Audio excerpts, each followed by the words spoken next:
Hey guys, so I was asked to demonstrate some ring work in reference to developing your physical stature and whatnot, but in relation to martial arts.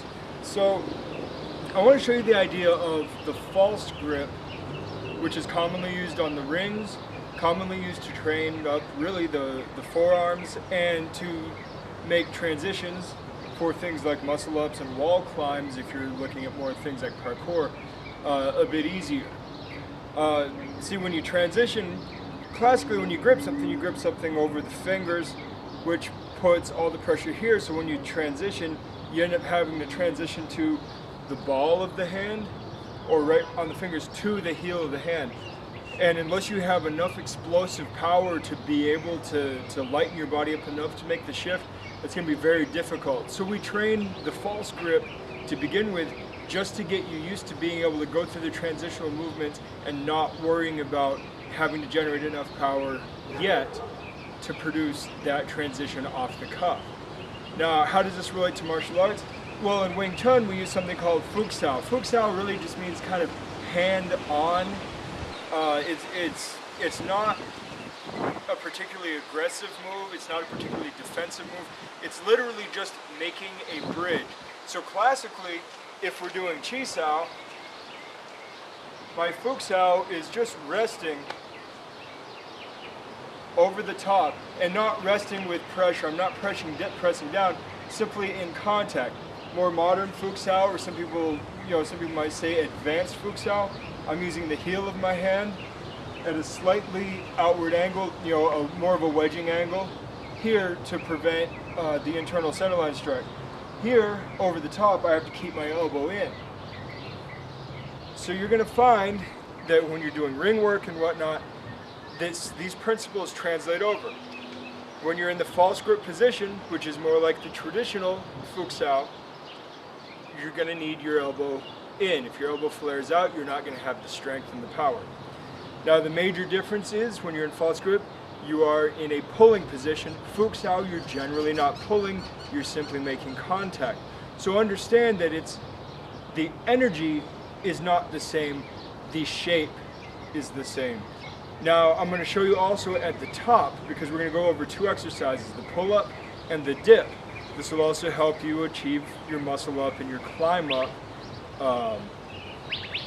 for realistic pulling and pushing patterns in the real world.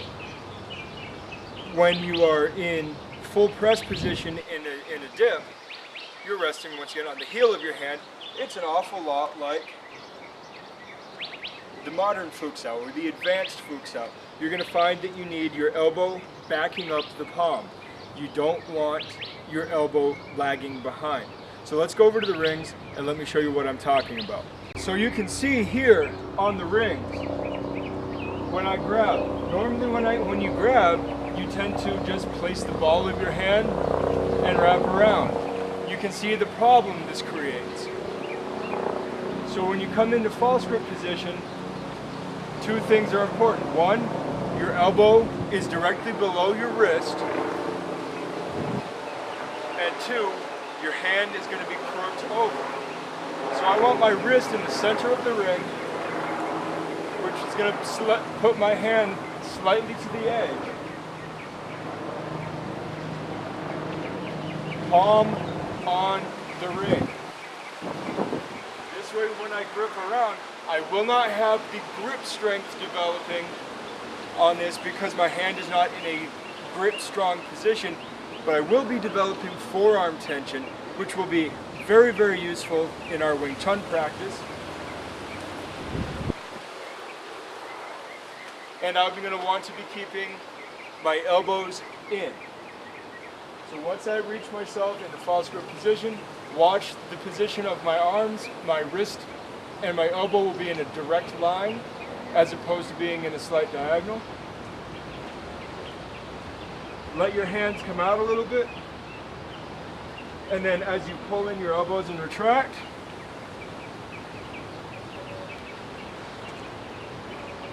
pull up here.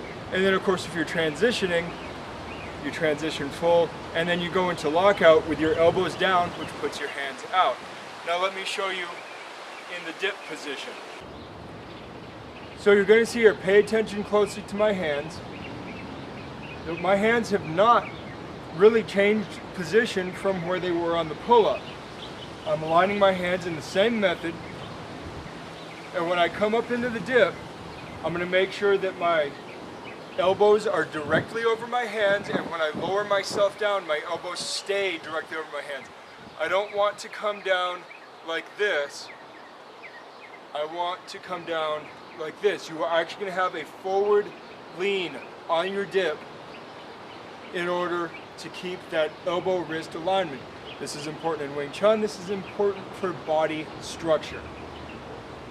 So get into position. Elbows are down. Lower myself down. Back up, lock out, and down.